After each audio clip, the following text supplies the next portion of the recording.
اللہ سے مانگنا سیکھو کہ سارے کام وہیں سے ہوتے ہیں۔ ام الصائب رضی اللہ عنہا کا بیٹا ہجرت کی اور مر گیا، تو اس کو جنازہ پڑھنے لگے اس کا، تو آپ نے فرمایا اس کی ماں کو تو بتاؤ، وہ مسجد میں تھی۔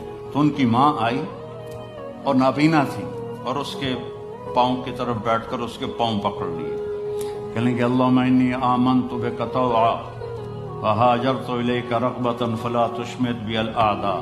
اے ترے لفظ اس نے بولے نہیں، یا اللہ تیری محبت میں ایمان لائی، تیری محبت میں گھر چھوڑ کے مدینے آئی، یہ تو نے میرا بیٹا لے لیا، میرے قبیلے کے لوگ کہیں گے باپ دادے کا دین چھوڑا تو بیٹا مر گیا، تو مجھے ذلیل ہونے سے بچا۔